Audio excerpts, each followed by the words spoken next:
Welcome to the Leadership Challenge Show again. It has always been a joy to have a conversation on leadership and also have a time of learning about leadership.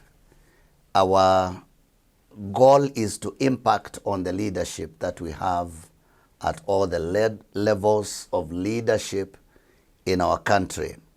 I'm glad that you joined us today, and please engage us by sending your SMS or tweeting and texting. Let's know what you are thinking about the topic of today. Lastly, when we came for discussion, we talked about leadership and posterity. Leadership and the posterity.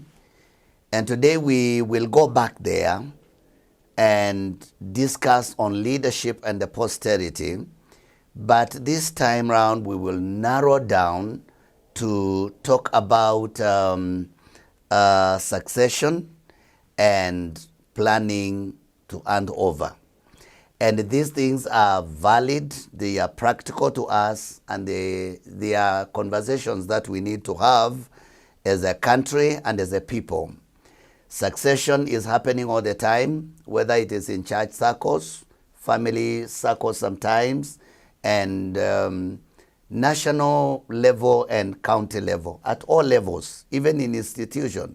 A time comes for leaders to vacate office and other new leaders come into office.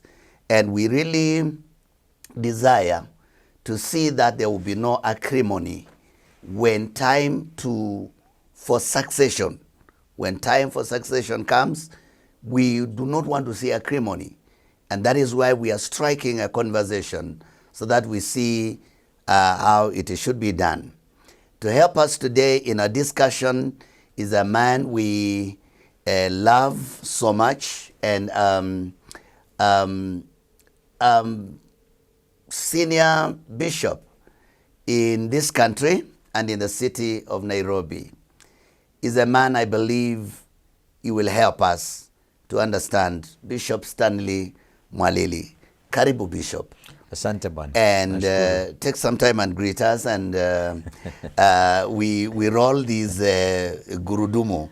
Hello, all of you EBN viewers and enthusiasts. Thank God that you're tuned in, and I'm so excited to be back on station today again to talk about leadership. And thank you so much, Reverend Kavoi, for having me. It's always a pleasure to be here, and I'm excited to be part of a great work that God is doing through you and your ministry. Wow, thank you so much, and welcome to EBN. Thank you. We pick it up immediately and begin to run with it. Yeah. Leadership and the posterity. And last time you really helped us so much in trying to understand that when leaders lead, they don't lead for now and here, but they also must be keen in leading for future generations, whether they are generations of leaders or generations of the voters or the masses, the citizens. Bishop, can we bring the viewer to speed about the leadership and the posterity? Yes. Just say something so that we recap on where we left it before now we pick it up. Yeah, I think if I remember when we discussed about leadership and posterity, we say that leadership is both about now and tomorrow. Yes. Because now there is what must happen today, but then nobody lasts forever. Yes. There will be tomorrow, and there is need to think about what will happen tomorrow. Yes. And ideally, the building blocks of tomorrow are what we do today. So the things that we do today are very important in shaping what will happen tomorrow. Wow. And so leaders must appreciate that their actions today and their plans and programs that they are putting in place today will have a very serious impact tomorrow. And the whole essence of posterity is to ensure that what we started doing does not end with us. Yes. It is very unfortunate that many times, if we are not careful, the things we started doing, we labored so much for the time that we were active, we end up losing them, because at the point of transition, then we never thought posterity. We only did things for the time we were there, but nobody thought about what will happen when we are not there. It's just like if you want to have trees to cut timber in 20 years, you have to plant today. And you let the trees grow. And so in the same way, if we really want to see what we have started doing continuing another 20 years, there are certain things we have to begin to do today in preparation for that year that is coming. And that for me is what posterity is all about. So you are telling us, actually, sometimes we have this picture like you're painting it, that we plant trees today and we want timber today. Yeah.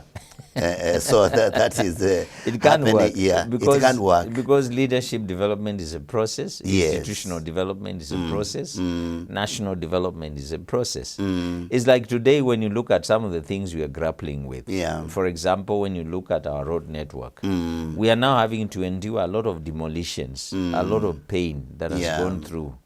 Someone ought to have thought that one day we will need a 6, 7, 8 lane road, and so we make sure that we provide enough way leave so that the day we come to expand, nobody's having to demolish anything. But if you look at the design of our roads, some of them are so dangerously designed because where a road should have passed, somebody was allowed to build there. And if you follow through, you discover that they have all the documentation done. And so one wonders, where was the physical planner when this was happening? Such that you would imagine that for national planning, for example, if somebody is putting up some infrastructure design, then they need to think about probably 100 years plus.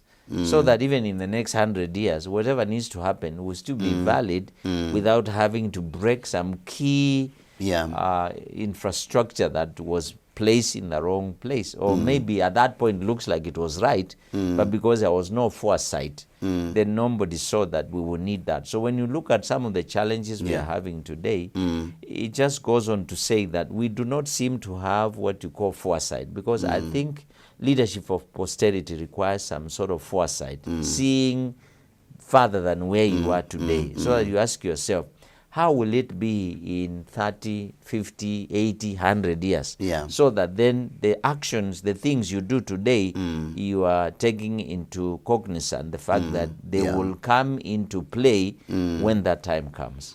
So Bishop, I think if I'm hearing you well, then you are placing the responsibility of the future generations upon the current leaders. Absolutely, because the future generation is not here. It's not here. So they cannot take care of what they have no control over. If it is laying foundation, they are not there to lay the foundation. They can't lay the foundation. It is we that have to do that. It is we that have to place certain provisions for them, so that by the time they come, they find that we have already done, so that they will also be responsible for doing the same for the next generation. See, that's why somebody said we are only one generation away from extinction. Yeah, if our generation fails to do certain things, then the next generation is doomed, because we have already destroyed their value and their capacity to do anything. Ordinarily, if you don't take care of, if each generation does not take care of its own business, it places a huge burden on the next generation, because that generation that's coming will spend a lot of time correcting the mistakes of the previous generation, and by the time they have time to even do what they need to do, time has run out, and so we start losing value. We start losing value after every generation. And that's why it is very easy to destroy civilizations, because one generation became careless. You know, as you are speaking, then my mind is getting troubled about the leaders that we have. Yes. Whether really what you are saying, and yet it's so crucial, whether they understand this is the responsibility they have, because I tend to feel like there are leaders who are in leadership position, but they really don't know whether anybody is coming depending on the foundation they have laid. You see, Reverend Kavoi, without judging motives, many of these people know what needs to happen. They know. They know. Really? They know the right thing they need to do. But there is a huge problem, because if you do not overcome certain human challenges, like selfishness, Yes, and lack of concern for others, then what happens is you just think you are the only person that is important, so that if there is resources that are meant to do something to benefit other people, then you divert those resources to benefit you and your most immediate members of the family and clan. And that's not to say this person doesn't really know what's supposed to happen. Simply what has happened, selfishness and greed has actually overridden a very important leadership principle, that someone must decide, I am not going to do this for the sake of the greater good. The immediate need to satisfy what we consider to be important has really destroyed a lot of value in not just in this present leadership, but things began to go wrong quite some years ago when leadership became synonymous with personal development and personal enhancement, such that then instead of people knowing that they have been placed in the position of leadership for the sake of others, not necessarily for themselves, then when we lost that, so every subsequent generation of leaders that has come, it is like they are competing to outdo one another in terms of how much they can do for themselves selfishly, at the expense of the nation and other people who really deserve these things. We have to move on. We were actually doing a recap, but I think there are issues here to talk about. But I'm wondering whether the future generations, we are talking about like 20 years from now, 30 years, 40 years, are they safe according to the way we are leading today? No, they're not. They're really not. In fact, we've really put their lives in jeopardy because, one, we have really failed to protect what would benefit them. For example, if you look at, let's say, the development of the manufacturing industry in this country, for example, you realize that we've completely, destroyed the manufacturing capability of our country, such that even the basic factories that will do even assembly of basic stuff that require what to go knock down kits from outside. For example, motor vehicle assembly. We don't do that here. And then simple things that we can process here, you find that we're struggling because of certain things that we have not done. We've not worked hard enough to reduce the cost of electricity. It is still very high, such that if investors need to come here, they find it's very expensive to produce something that will be produced elsewhere cheaper and even shipped here even cheaper.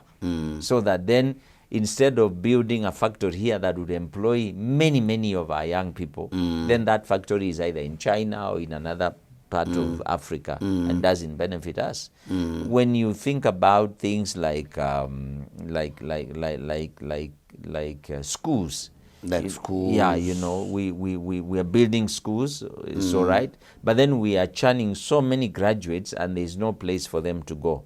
There is no work for them. There is no employment for them. And this is because we still are not sacrificing enough to build the capacity of the nation to be self-sufficient in many ways. And this is because what is supposed to be injected into the national economy to produce wealth for everybody is usually injected into the pockets of few people, produce some little money, and then you find everybody is actually stuck in so much money, and you find the rest of the populace is living in dire poverty.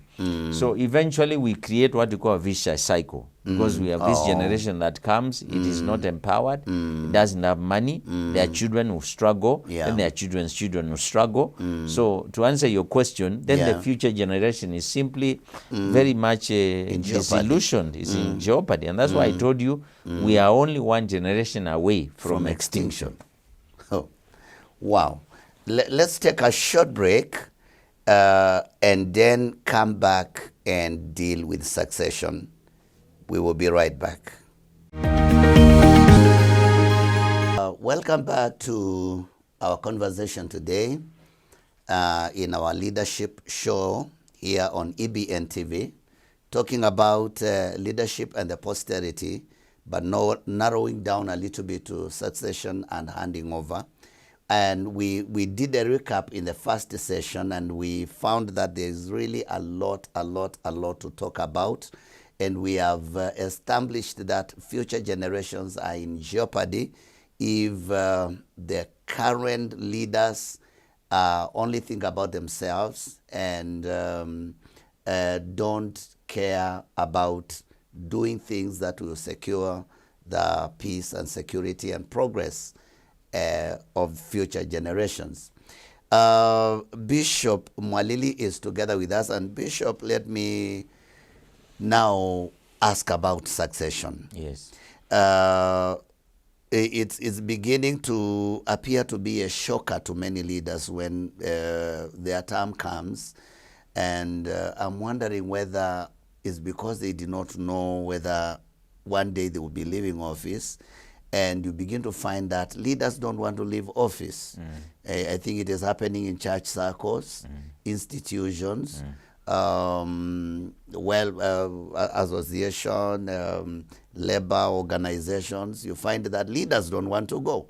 They want to hang on. Help us to understand about succession. And when should a leader begin to prepare for succession? I think basically, in very basic, succession simply is the process of transitioning from one leader to another. Yes. All right. And in itself, succession constitutes change. Change. And change, whichever way you look at it, is very difficult. Even change for good. We all struggle with change. Please say that again. I think they need to hear that. Change is difficult. Even change for good. Even for good. It's very difficult. Status quo is, human beings are comfortable with status quo. And not just human beings. Yeah. Every human species, even animal animals. species. Yeah, yes. if you change the way you've been treating a dog, it will struggle for a few days with the change that you've introduced.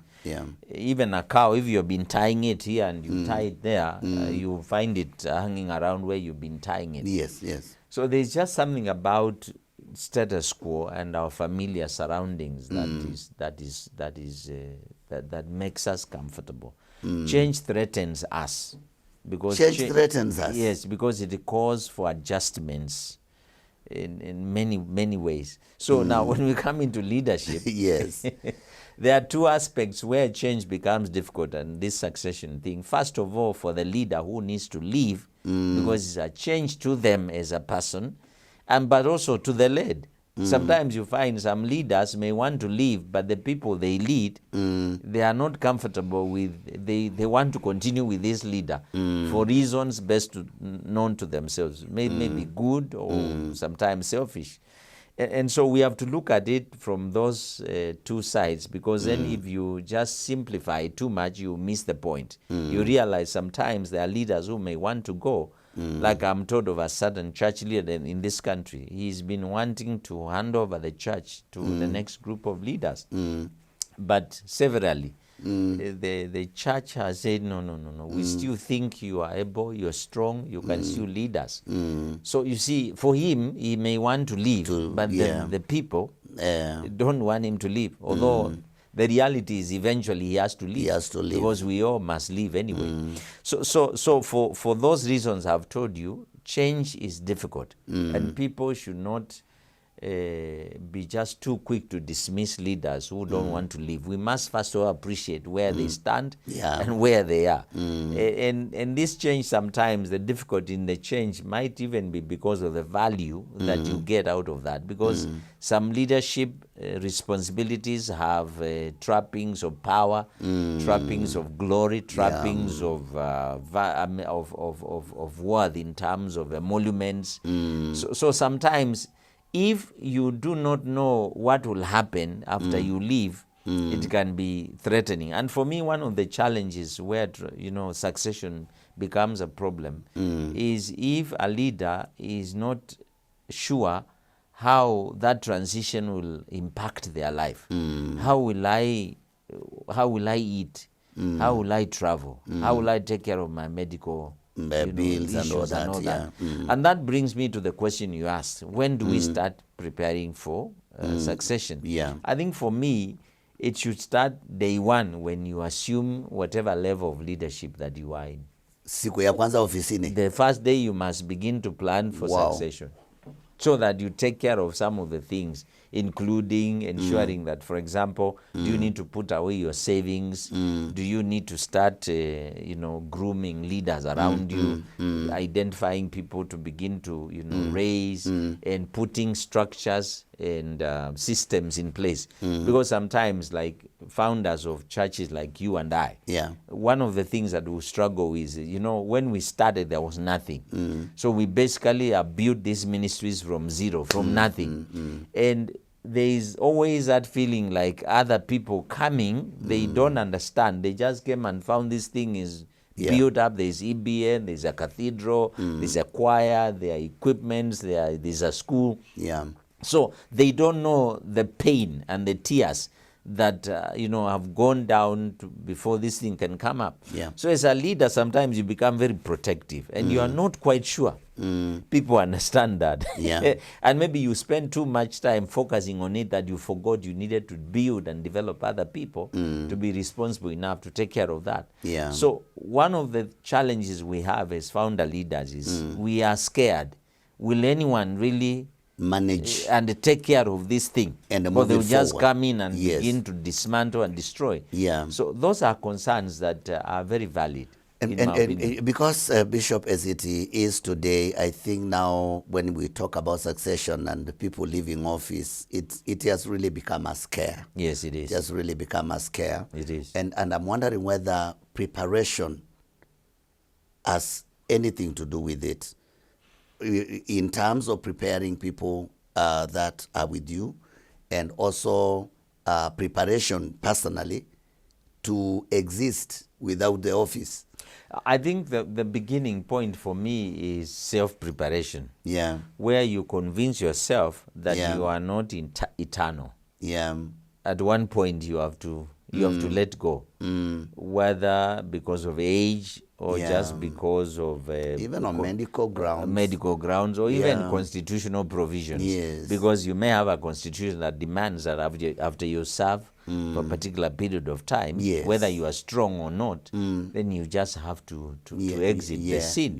And those are realities. So first of all, as a leader, you need to be prepared psychologically, and then you can prepare yourself now systematically in terms of ensuring that the things that concern you about your welfare, your upkeep, either you take care of yourself in terms of that, or you put a structure and a system in place to ensure that even if you won't be exactly enjoying some of the trappings of power, and privileges, you have something that keeps you going, so that again you do not become a beggar and you do not become an embarrassment. And I also personally believe the people that lead with you must take responsibility to ensure that you don't do something like this and then when you leave you become an embarrassment and a disappointment to people who see you. And I see that happens in our country. When a president retires from office, I think there is a certain way they are taken care of. There are certain emoluments that go with with their life. And that's a challenge in the church. You find most of our churches, we don't have these structures. So you find a pastor will be scared because if I leave, I'm not collecting offerings, I'm not salaried,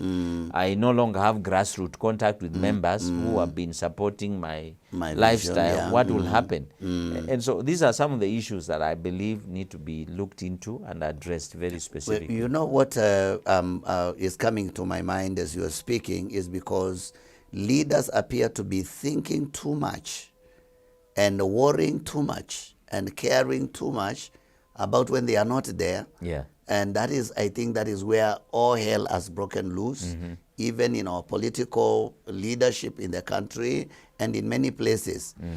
If we have done proper preparation, should we really be scared of anything? No, I don't think we should, because what happens is one of the concerns that people would have basically would be if the people who are taking over from you will really manage it well. Yeah. And that can be done by ensuring that there is proper mentorship, where you really ensure that you are mentoring people and exposing them to the right aspects of leadership and ensuring that they do what they need to do. The other one will be, of course, to ensure that you are put systems in place so that when people come in, they are not coming to grope in the dark. Yeah. There is a system. This is the way things here are normally done. And you find that institutions that have very clear systems and structures, they have no problem with the transition in leadership. One leader goes, another one comes. But please help us to know why leaders are feeling so insecure leaving leadership to people they have worked with for so long, and just all of a sudden they begin to look for new people who are not exposed, who are not trained, who do not have. What is all this about? Because I think it's happening a lot, and here we live here in Kenya and we know what is happening. I think partly, again, it goes back to our personal interests. Because if After leaving office? Yes, if I realize, especially political leadership, you begin to realize that depending on the level of leadership you were, there may be certain things that you did during your leadership days that if they are revisited, they might constitute something that may require you to probably appear before a commission of inquiry.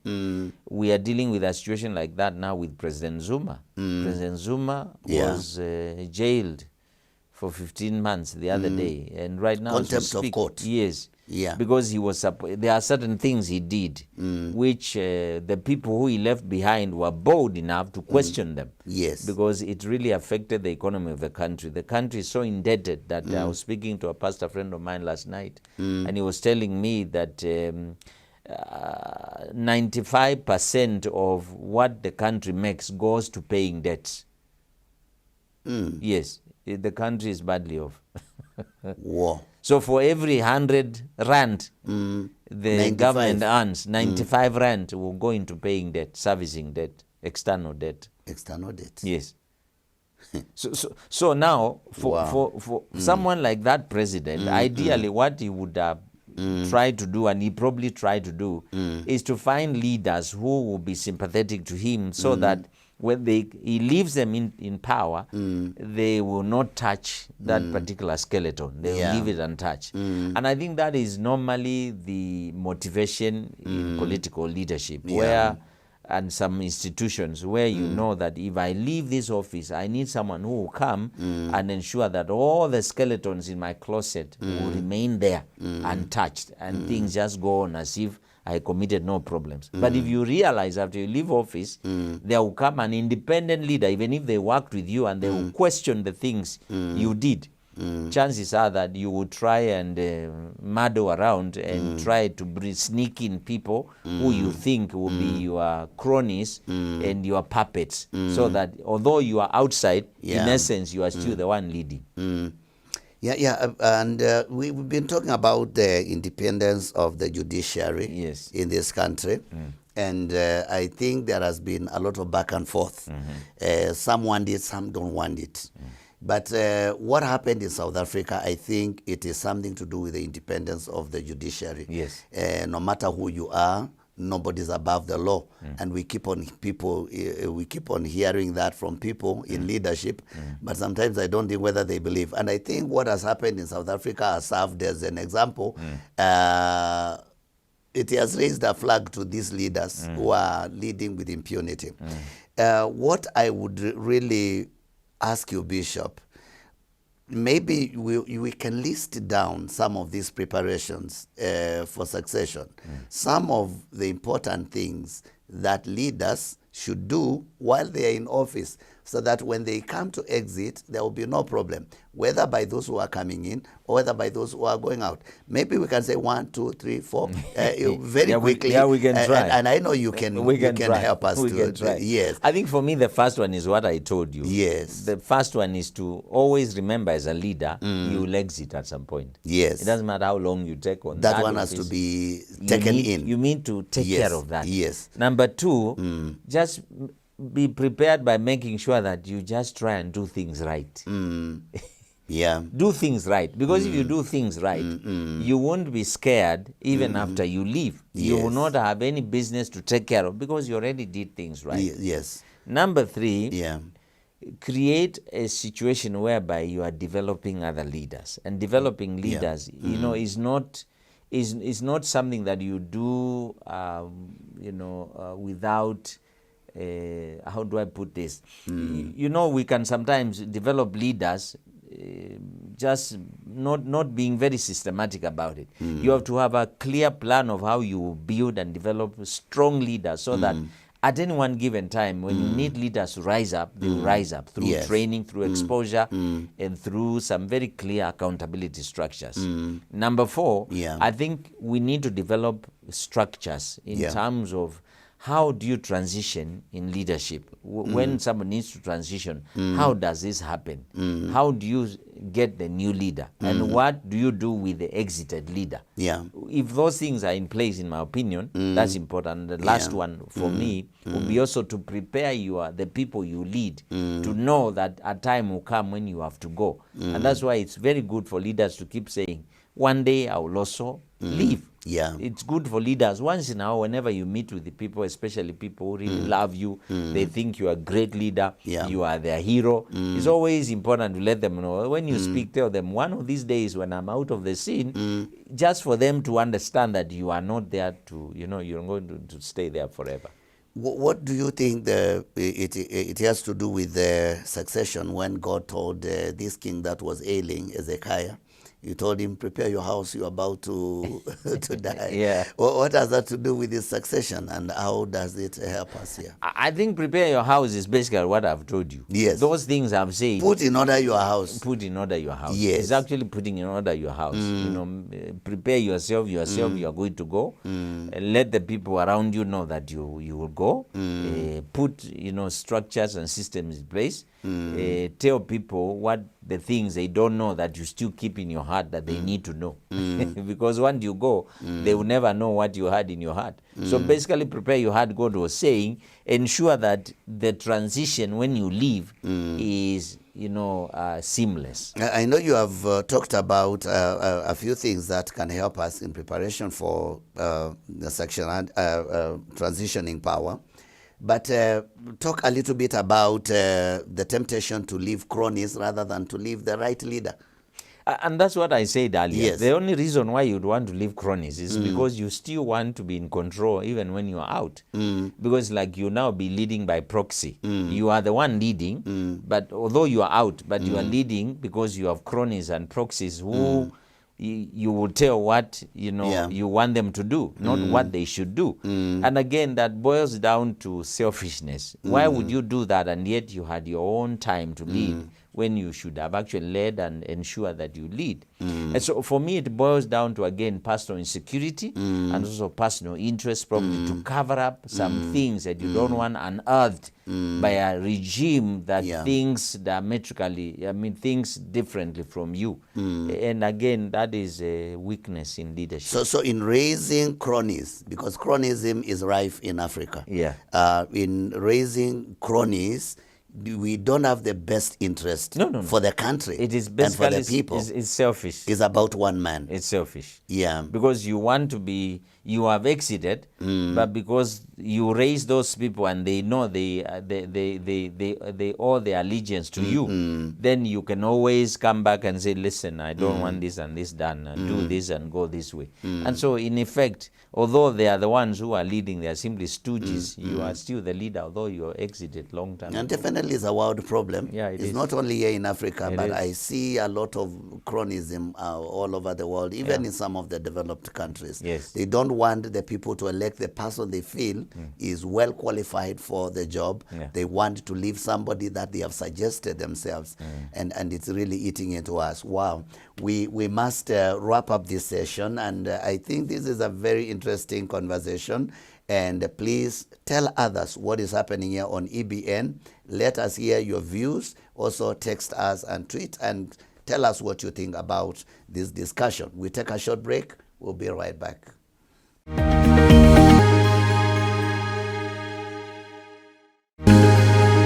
Well, welcome back to the conversation of today on this show, the Leadership Show, here on EBN TV, talking about leadership and the posterity, and narrowing down to matters of succession and handing over. Bishop, the handover. When we say a leader is handing over,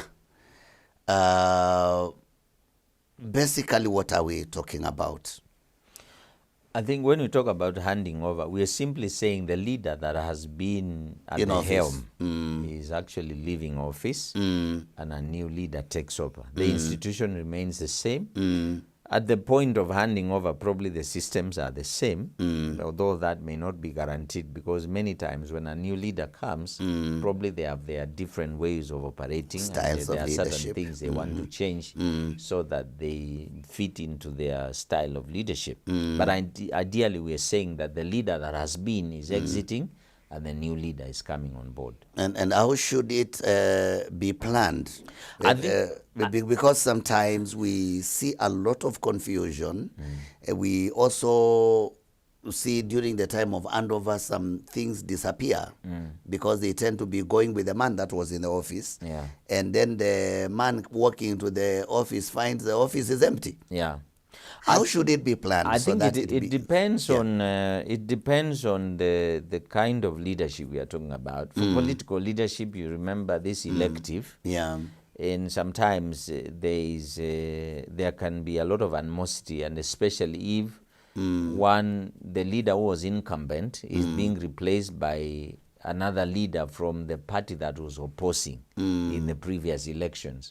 So already, there's acrimony there, because ideally what would happen is that if I am say for example, I am assuming I'm in the Democratic Party, and now the Liberal Party is the one bringing in a president, and I've been the president from the Democratic side. Obviously, there's pain, because ideally, the ideal situation would be that if Democratic Party has been holding the presidency, if you are a good party and you run the country well, you should still produce the next president. I guess that's the idea of competitive politics. Yeah. So you begin to understand then, for that transition to occur smoothly, it will be based on the integrity of the leader that is there and the people that lead with them. If they care about the nation and they really love the country, they will set aside their differences and ensure that leadership is properly handed over, like it happened when the multi-party politics ended in this country and the rule of the late President Moi. There was a bit of acrimony, but you notice that the attempts were made to still ensure that power is handed over, although the crowds were crazy and a few bad things happened, criticizing the outgoing president. And the throwing mud on I his was car. told mud was thrown. That was a very unfortunate thing. It ought not to happen. But you would should not understand have elective politics is very contested. Emotions are high. But I think responsible leaders, even the ones that are coming on board, should ensure that even the leader that's outgoing, if possible, they are treated with dignity, and so that we remember that elections are over. Now it's about the leadership of the country. So for me, I think it all depends on the type of leadership and how responsible the leaders that are either taking power or leaving power are. I think during the time of handover is a very important time to focus on continuity. Yes. Because the nation must continue. Yeah. And for the sake of this continuity, do you think sitting leaders should really take sides when it comes? Because especially in democratic countries, should they really say, I want so and so? Because I think it has put some of the leaders in very bad situation. You know, Reverend Kavoi, the problem with elective politics is a president is put into leadership by a political party. And whether they like it or not, they have to have some allegiance to the political party. And a political party that produces a president obviously feels like they are really privileged to have the president incumbent. Yeah. So I don't know how he would really remove himself from that. It would take a lot of maturity, although they try to really, rise above their party politics and really serve the nation. But the fact remains that the people who put him in power are friends, and they have been working closely with him, and they have certain expectations and demands that they will place. So it's difficult. The ideal situation would be what you have said, where the sitting leader really extricates themselves from being muddled around and deciding, I'm not mentioning anybody, I'm not endorsing anybody, fight it out. How good is that? How good is that? How does it help the leader who is exiting the office? You see, no matter who comes into office, how does it help the situation? It helps the leader to allow the democratic exercise of bringing in leadership to be uninterfered with. Because, the president is very powerful. And remember, he has a state machinery and he controls it. So he can use it, and his word is very strong because, remember, this is the president. Yes. And he commands a lot of respect. And he's the president until he exits He office. exits and hands over the instruments of power. Yeah. So I think it would help, ideally, if that could happen, where the president literally just is mum about who comes. He said, these are the leaders who are presenting themselves. Please go ahead and elect your leaders. Because the process of election is very clear. The IEBC has a very clear way of electing leaders, how they present themselves for nomination and from the different parties, and then how they are qualified depending on the parameters that IEBC puts down. Yeah. And so for me, in a mature democracy, I think that would help. Unfortunately, like I said, even in the US, when President Obama was leaving office, I mean, he had to fight for the incoming, because they wanted Hillary to come on board. Clinton, So ideally, it's expected by your party that, look, you are the president, you have been in, and you have the power we need, your voice in this. So in a way, it is a double-edged sword. It cuts in favor of the incumbent party, but then in terms of now muddling and interfering with the process, because the president would definitely have an undue advantage over others because he has a stronger voice, he has state machinery, he is very influential in many ways,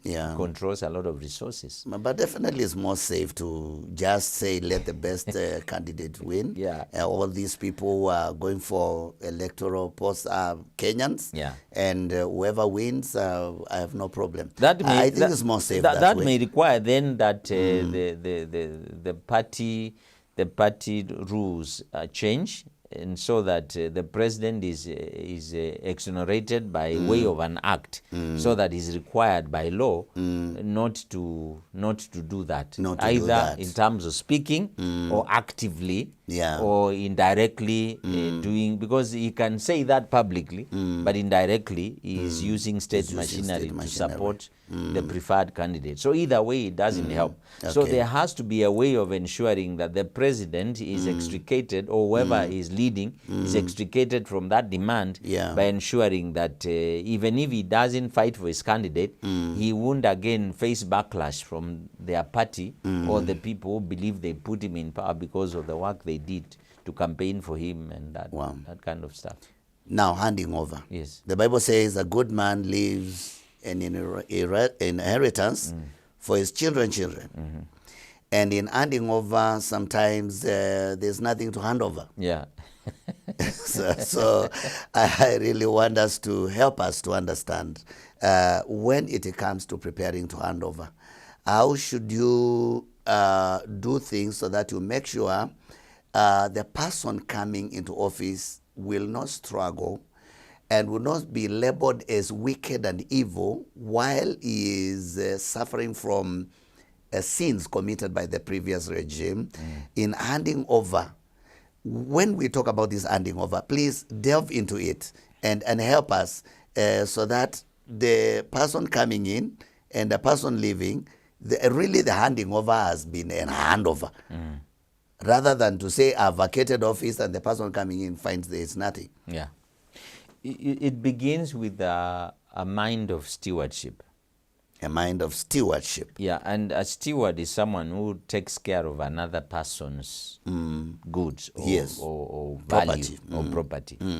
So when you go into office as a leader and you understand that in that leadership function and position you are taking care of another person's. And who is this person? Of course, God owns all things. Yes. But another person is the people that you are leading, because you are taking responsibility to guide people. For example, if you are the president of Kenya, you are steward of the Kenyan people. You are stewarding the wealth and the instruments of power on behalf of the Kenyan people. Yes. So when you get there knowing that, then you know at the end of the day, if I leave you to take care of my goods, when the time comes for you to give me account, I am expecting you not just to give me what I gave you, but to give me more. Remember the parable of the talents. Is it Matthew 25? Yes. Yeah, Matthew 25. Matthew 25. Yeah. 25. You see, the man gave his servants talents and came back, because when you're given something, there's time for accountability. Accounting, yeah. So, and that time for accountability is when you're handing over, so that the system and structure that puts you in leadership then also is the same system that calls you into accountability, so that by the day you leave, then you sit down with the people who appointed you, and then you say, you gave me this, here it is, multiplied. You give me a country that had maybe 2,000 kilometers of roads, I have done 10,000. Here they are. Yeah. You gave me a country that had 300 schools. I have multiplied them to 600 schools. You know, to me, that's a kind of leadership that we need to be. So when you talk about handing over, you're not just handing over a position and a seat like this one, and a desk and a big computer. Yes. Those are just instruments to make you work. What value are you handing over to people? If, like you now, if you're a pastor, yes, and your time comes to hand over. You say, when we started this work, there was nothing. There was no plot. There was nothing. We were few members. Yeah. Now here, this is a cathedral. This is the title deed. Now there are several church vehicles. Here are the logbooks. We have several other pieces of land. Here are the titles. We have this number of members. Here they are gathered. I hand them over to you. Yes. You know, here is the register for membership. Here is the registration for the church. You know, that to me should be and these are the documents. This is the constitution. These are the bylaws. You know, these kind of things. So for me, that is what we need to be thinking about when we have to talk about handing over. And what can we do to ensure, because now in Kenya, people will be handing over power very soon. Yeah. In fact, now we have started to count months. What can we do to ensure that money will not disappear? Things will not disappear at the time of handover. Because I think this wickedness has been committed many times. And it is not something new, as I speak here on this TV, that during handover, it's like there's a mentality that comes upon the leader that I go home with everything that I made. Yeah. Yes. I think, again, it boils down to the condition of the heart of the people. And then, because ideally you find in a country like ours, we have structures that will protect the property of Kenyans. Unfortunately, then the institutions are led by people who also are compromisable. Yeah. So it boils down again to the hearts of the people. Yes. Reverend. The structures are there. I will assure you, in this country, we have structures to protect our money. But then if the people who are the helm of those institutions do not play their role, then something leaks. I don't know if I can quickly give a very interesting example I read in one of the John Maxwell's books. He said the Chinese built their Great Wall, and the idea was to keep away some barbarians who used to raid China and come into the country. But somebody says the barbarians walked into China 3 times without climbing the wall. And what did they do? They bribed the soldiers who were manning the entrances. And so what this guy was saying is that the Chinese built a wall around their country, but they failed to build a wall around the hearts of their sons. Wow. So until a wall is built around the hearts of our sons in this country that take care of the gates where evil can creep in, what you're saying we'll continue to see. The physical walls and there has to be, for example, in treasury, because our money is kept in treasury. There has to be a son in treasury who says, I can't give you that money. There has to be a son in DCI who says, I cannot allow this. I have to investigate this theft. Yes. There has to be a son with a moral wall built in the heart. A moral wall. Yes. At the what is this other body? The DPP. The DPP. DPP has to say, I don't care who you are. If this, I'll prosecute this. Yes. There has to be a wall around the heart of the IG to say that I will arrest anybody that's supposed to be arrested. Yes. And it's a moral wall. It's a moral wall. It's not a physical wall. No, it's not physical. China built a physical wall, but they had no moral wall. Yeah. Wow. Bishop, Yeah. tell us the pain. The pain. Let's, as we begin to wind up, tell us the pain of a leader who was handed over.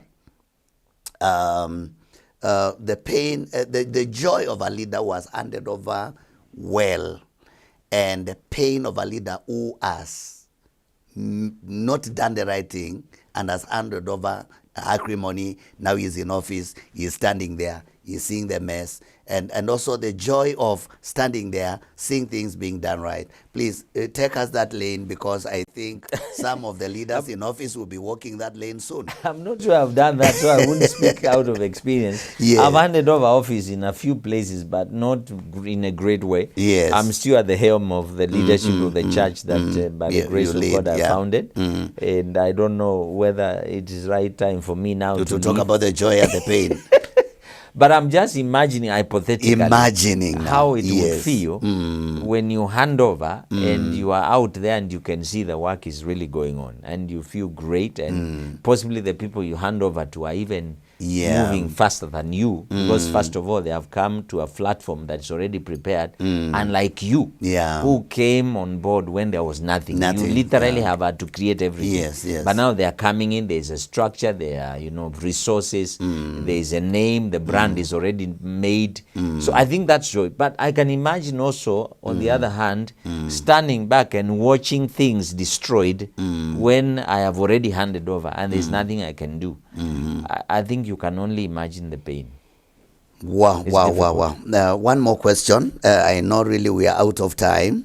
Before I give you time to address the viewers, maybe in 1 minute. But Kenya will be going to polls next year, and there will be a lot of succession going on.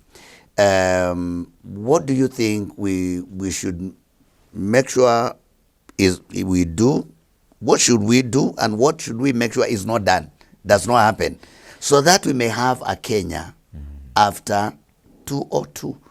Because according to the way I'm hearing some people talk, it's like there is no Kenya after 2002. For them, it's like the end of the After world. 2022. Yes. 2022. Yeah. Yes. You know, Reverend Kavoi, the challenge of leadership when it's elective is elective leadership comes with its own challenges. And there are a lot of personal interests vested.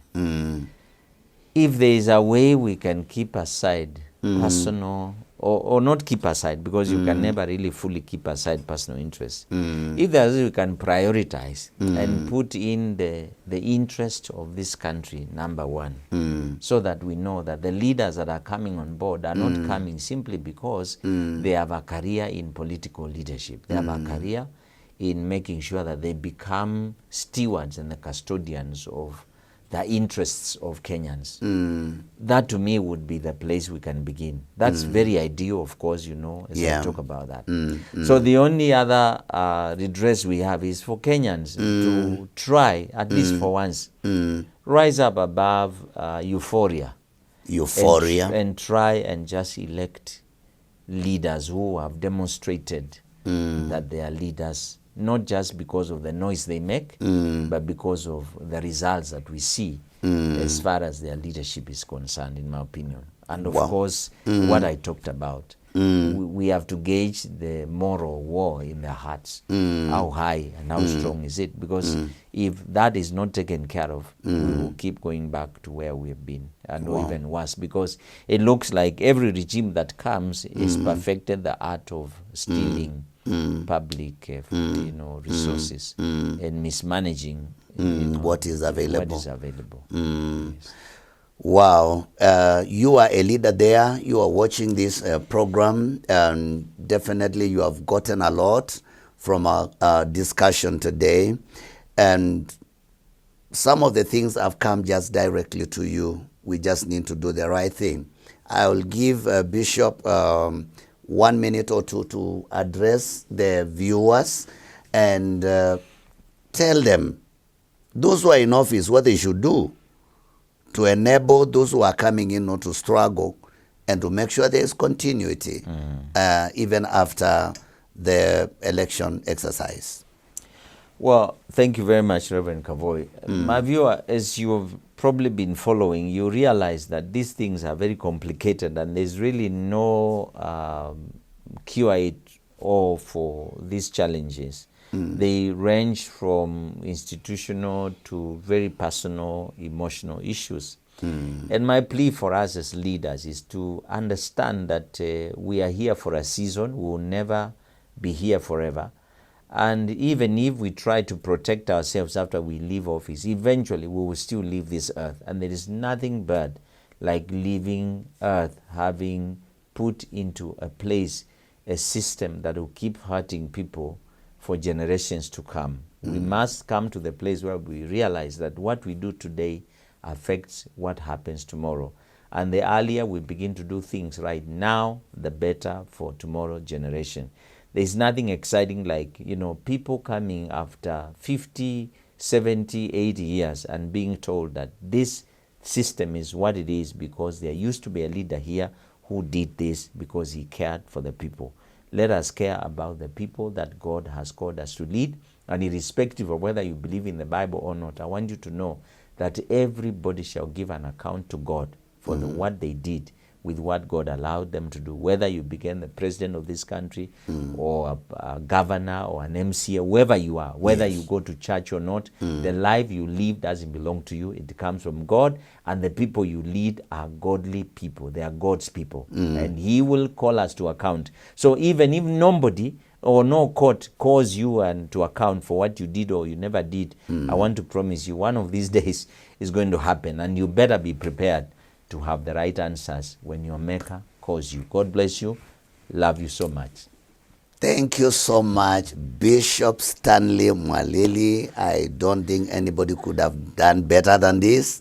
You've really broken it down so well. And thank you, my dear viewer, for staying with us on this Leadership Challenge show. And I believe you'll be tuned in next time, a day like today, in this same place. And I say, God bless you, give you peace until we meet again. Bye-bye.